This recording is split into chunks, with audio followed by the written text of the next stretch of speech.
If you landed in Maputo expecting a polished postcard capital, brace yourself. You're about to step into a chaotic, electric, Afro-European fever dream where colonial ruins flirt with neon-lit rooftop bars, and prawns are practically a religion. But here's the twist. Maputo doesn't care if you like it. And somehow that makes it even cooler. So, is Maputo worth the visit? Or will you regret not hopping straight to the beaches of Tofo? Stick around, because what we're about to uncover might just flip your Africa travel plans upside down.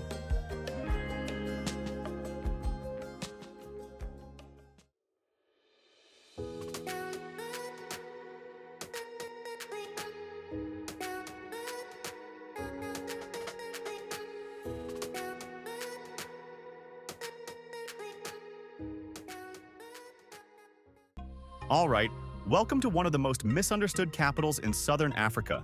Maputo is noisy, gritty, and crumbling in places. And that's half its charm. This city has soul. It's got rhythm. It's got a giant bronze Samora Machel statue glaring down at the central square like he knows your Airbnb password. Your first stop? The Iron House. Yes, an actual building made of iron, designed by Eiffel, as in Eiffel Tower, Eiffel. He built it for a tropical climate. Spoiler, it turned into a human-sized oven. But it's still standing there like a steampunk hallucination, right next to the neoclassical City Hall. Wander a few blocks and you'll hit Maputo Central Market. The chaos is beautiful. Think dragon fruit piled next to SIM cards, women selling peanuts with one hand and texting with the other, and the smell of fresh po and peri-peri sauce wafting through the air like an edible perfume. Mozambique's capital isn't just surviving, it's vibing. The art scene here is on fire. Head to Núcleo de Arte, where you'll see metal scrap turned into surrealist sculptures that wouldn't look out of place in Berlin. It's edgy, it's raw, and it doesn't need your 5-star review. Then there's the music. You haven't heard Afro-jazz until you've sat in a sweaty room at Gil Vicente Bar with a cold Laurentina beer, watching locals break into dance mid-conversation.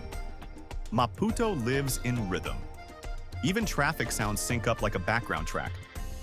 Oh, and about those prawns. Maputo might just be the seafood capital of the continent. The garlic butter prawns at Costa do Sol have started more life epiphanies than a TED Talk. That colonial-era beachfront restaurant is a rite of passage. Go hungry, go early, leave changed. But here's the thing, Maputo isn't for everyone. If you need things to make sense, good luck. Street names change mid-block. Power cuts happen, sidewalks disappear. Your Uber driver might invite you to his cousin's wedding mid-ride. But if you're flexible and a little curious, you'll thrive here. There's a rawness to Maputo that filters out the fakes. You either lean in or you peace out.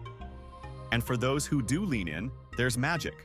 Like hopping a tuk-tuk to Katembe via the longest suspension bridge in Africa.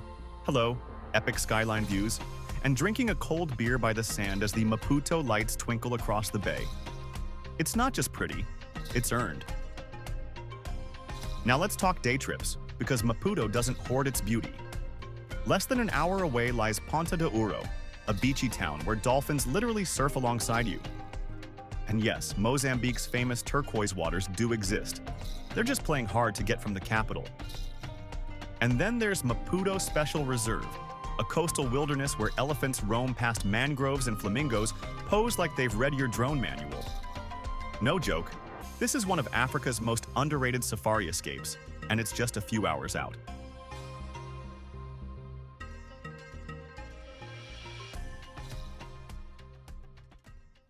So, is Maputo worth it? Let's be honest, Maputo won't win any Most Instagrammable Capital awards. But it will make you feel. It'll surprise you, confuse you, feed you too well, and leave you wondering why more people haven't caught on. It's not perfect. But perfection is boring. Maputo is alive. And for the traveler who's tired of curated cities and over-filtered beaches, that's exactly what makes it worth the trip.